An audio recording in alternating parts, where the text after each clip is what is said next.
দায়িত্ব পালন করেও আপনি যদি একজন বিচারক হন তাহলে আপনি জান্নাত পাবেন। এ কথা আমি বলিনি, এ কথা মুহাম্মদ সাল্লাল্লাহু আলাইহি ওয়াসাল্লাম বলছেন। দেখেন এবার ইবনে বুরাইদা রাদিয়াল্লাহু তাআলা আনহু হতে বর্ণিত, তিনি তার পিতা হতে বর্ণনা করেন নবী করিম সাল্লাল্লাহু আলাইহি ওয়াসাল্লাম বলেছেন যে দুনিয়াতে 3 শ্রেণীর বিচারক আছে, তার মধ্যে 2 শ্রেণীর বিচারক যাবে জাহান্নামে, 1 শ্রেণীর বিচারক যাবে জান্নাতে। তাহলে এবার দেখেন, 1 নাম্বার, যেই বিচারক সত্যটা উপলব্ধি করতে পারবে এবং তদ অনুযায়ী ফয়সালা করবে, সত্যটা উপলব্ধি করতে পারবে এবং তদ অনুযায়ী তার ফয়সালা করবে, সঠিক ফয়সালা করবে, ন্যায় ফয়সালা, কুরআন হাদিস দিয়ে ফয়সালা করবে, আল্লাহ রাসূল বলছেন এই বিচারক জান্নাতি। সুবহানাল্লাহ, এই বিচারক কোথায় যাবে? জান্নাতি। যে সঠিকটা উপলব্ধি করতে পারে এবং তদ অনুযায়ী ফয়সালা করতে পারে। কে রাগ করলো না করলো, কার কথা কি ক্ষতি হলো, ওটা দেখার কোনো টাইম নেই। অথচ আমাদের সমাজে কি এরকম বিচারক খুব বেশি দেখা যায়? বিচারকের পকেটে 500 দিলেই তো বিচার উল্টে যায়। এই বিচারক যাবে জাহান্নাম। আপনার অন্তরের ভিতরে যদি এই ধরনের নিয়ত আপনি যদি লালন করেন যে আমি মানুষের সামনে গিয়ে আমি সঠিক বিচার করতে পারবো না, সঠিক বিচার করলে বাধা বিঘ্ন আসবে, আমার কামাই কমে যাবে, তাহলে আমি আপনাকে বলবো আপনি বিচারক হিসেবে আপনি নিজেকে দাবি করিয়েন না। মানুষের মধ্যে একজন দায়িত্বশীল হইয়েন না। দায়িত্বশীল যে হয় তাই সেই তো বিচার করে নাকি? দায়িত্বশীল যে দায়িত্ব নেয় তাকেই তো বিচার করতে দেওয়া হয়। এখন এলাকার আম মানুষ আর আপনার এলাকার মেম্বার কি এক?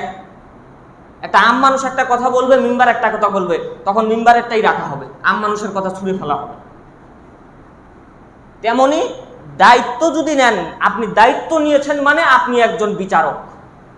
2 নাম্বার, আল্লাহ রাসূল বলছেন যেই বিচারক সত্যটা উপলব্ধি করতে পারে কিন্তু তদ অনুযায়ী ফয়সালা করে না, পকেটে 500-1000 টাকা মেরেছে, বিচার উল্টে দিয়েছে, বিচার সঠিক করলে নিজের কাটা যাবে, বিচার সঠিক করলে নিজের রেপুটেশন কমে যাবে, বিচার সঠিক করলে ভোট পাওয়া যাবে না, বিচার সঠিক করলে এলাকার মানুষ সম্মান দেবে না, এরকম চিন্তা ভাবনা করে যেই ব্যক্তি সত্যিটা উপলব্ধি করতে পারে কিন্তু তদ অনুযায়ী ফয়সালা করে না, আল্লাহ রাসূল বলছেন এই বিচারক জাহান্নামী, জাহান্নামী, জাহান্নামী।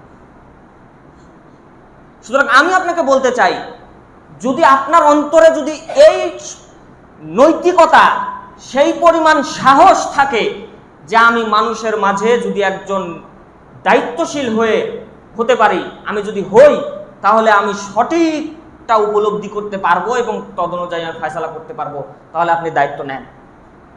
আল্লাহ রাসূল বলছেন নেন, আপনি তদ অনুযায়ী কাজ করতে পারলে জান্নাত বিনিময়। তা আপনার অন্তরে যদি এই ধরনের নিয়ত লালন হয় যে শুধু ক্ষমতাটা আগে পাই তারপরে দেখাচ্ছি, শুধু ক্ষমতাটা আগে আসুক তারপরে দেখাচ্ছি, তদ অনুযায়ী কোনো ফয়সালা নাই, সত্যটা উপলব্ধি জানেন সত্য কি, তারপরেও উল্টা ফয়সালা করছেন, আপনি জাহান্নামী।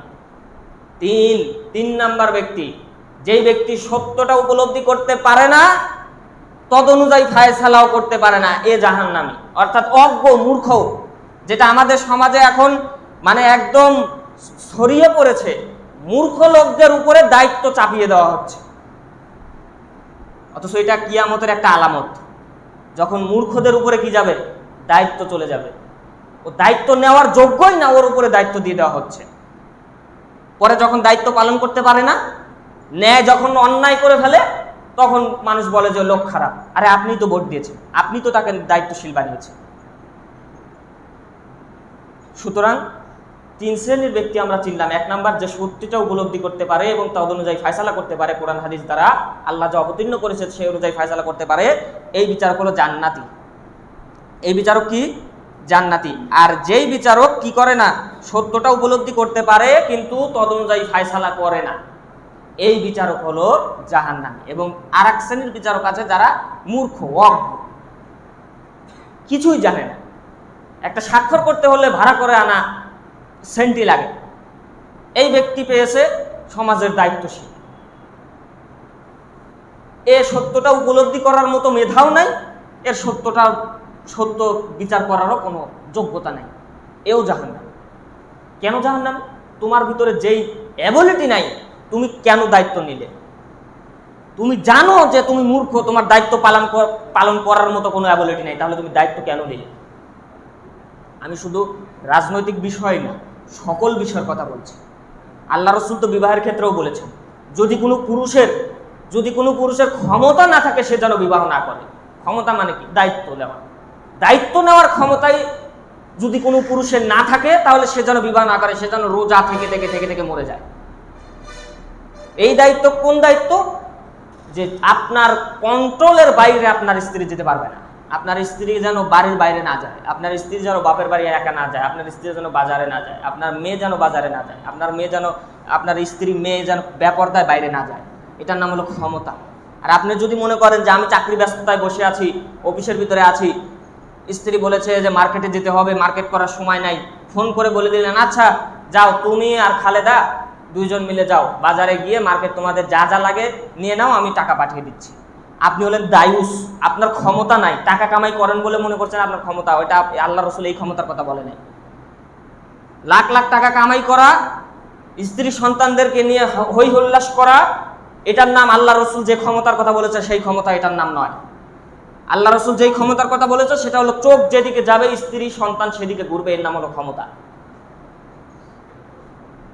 আপনি কেন কর্মব্যস্ততা দেখালেন যার বদলে আপনার স্ত্রী বাজারে যায়, আপনার মেয়ে কলেজে যায়, বাজারে যায়, বেপরদা? আপনি কেন ব্যস্ততা দেখাচ্ছেন? আপনি দায়ুস, আপনার দায়িত্ব পালন করার ক্ষমতা নাই। আল্লাহ রসুল নিষেধ করেছে আপনাকে বিবাহ করতে, আপনি বিবাহ করলেন কেন? সম্মানিত উপস্থিতি, এজন্য যেটা বলতেছিলাম যে আমাদের সমাজে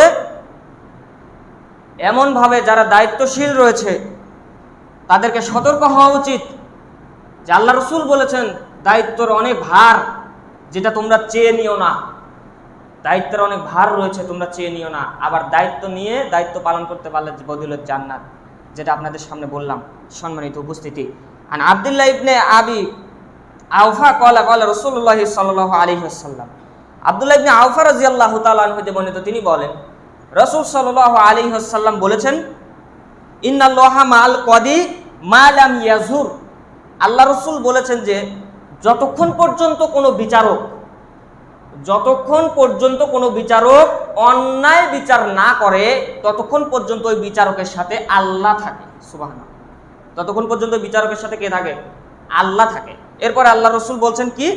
ফাইজা যারা ওয়াকালাহু ইলা নাফসি, ফাইজা যারা ওয়াকালাহু ইলা নাফসি, যখন কোনো বিচারক অন্যায় বিচার করা শুরু করে তখন আল্লাহ তাআলা তার কাজ তার উপর ন্যস্ত করে দিয়ে চলে যায়।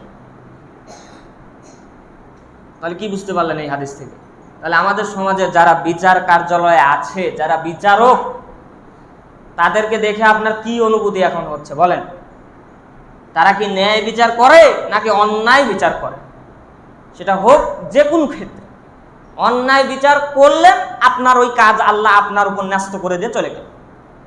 অন্যায় বিচার করলেন না, যতক্ষণ ন্যায় বিচার করবেন আল্লাহ আপনার সাথে আছে, আপনার ক্ষতি কেউ করতে পারবে না। আল্লাহ যদি সাথে থাকে আর কিছু দরকার আছে?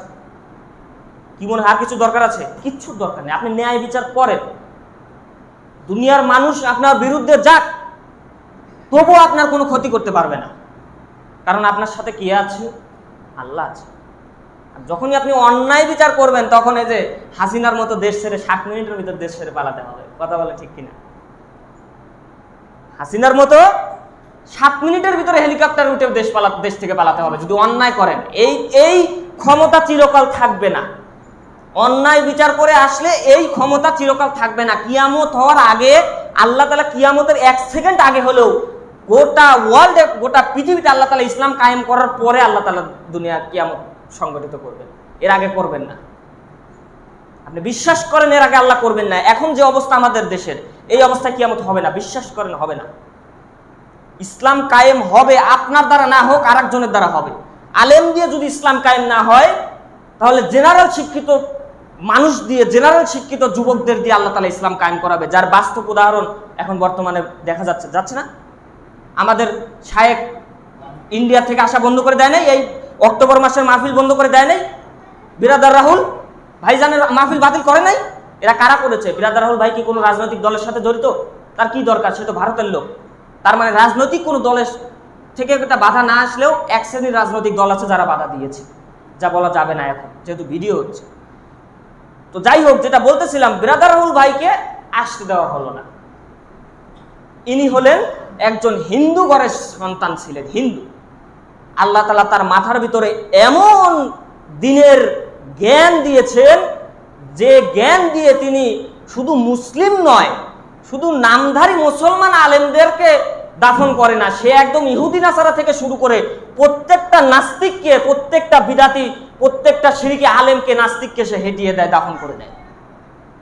তার মাথার ভিতরে আল্লাহ কি মগজ দিয়েছে, অথচ সে হিন্দু ঘরের সন্তান, জীবনে কোনোদিন মাদ্রাসায় পড়ে নাই।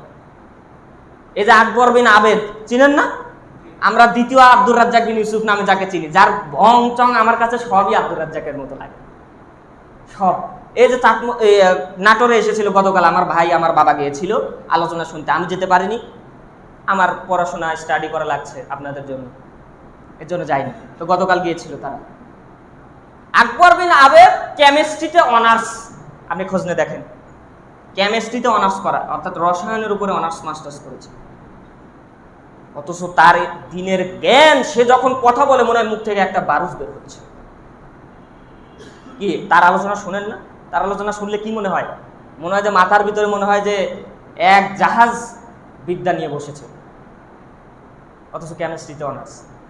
তো আপনি আলেম হয়েছেন তো কি হয়েছে? আপনি যদি সঠিক বিচার না করতে পারেন দিনের বেলায়, দিন মানে দয় বয় দিক কি দন্তন্য, এই দিনের কথা বলছি, ইসলাম ধর্মের বেলায় যদি আপনি সঠিক ফয়সালা না দিতে পারেন, একজন আলেমেরও দায়িত্ব কি?